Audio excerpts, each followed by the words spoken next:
मुजफ्फरपुर के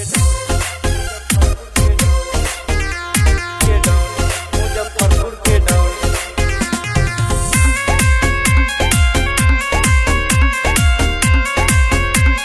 music by Kundan Raj.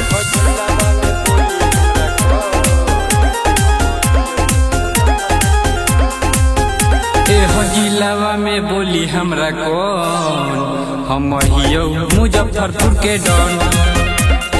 जिलावा में बोली हमरा कौन हम हियो मुजफ्फरपुर के डॉन।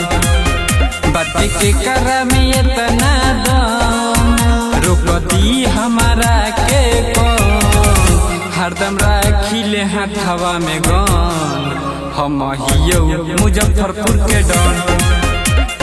जिलावा में बोली हमरा कौन हम हियो मुजफ्फरपुर के डॉन।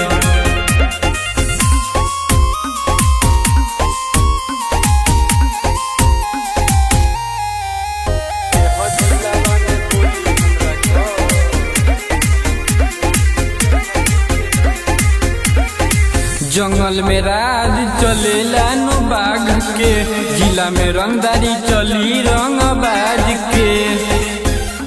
सुना पुलिस दरोगा सब पीछा चलेला, बढ़ बढ़ माफिया सगोर पगिरेला। मार दे हम बोली बोली हमें जवन मन करे करी हम तो लेके घूमिए के 47 गन हम हियो मुजफ्फरपुर के डॉन। जिलावा में बोली हमरा कौन हम हियो मुजफ्फरपुर के डॉन।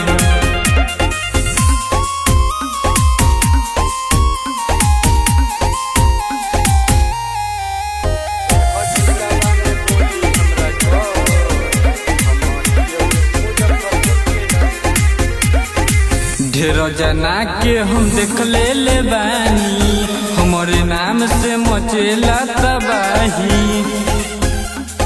एहो जन्मे जे धड़कन के बात ले मानी, किरण किंग करेले रंगधारी। मारम भिजावा में गोली दाना दन रोकी के करा में तना बदन। बोली जिलावा में हमारा के कौन हम हियो मुजफ्फरपुर के डॉन। जिलावा में बोली हमरा कौन हम हियो मुजफ्फरपुर के डॉन।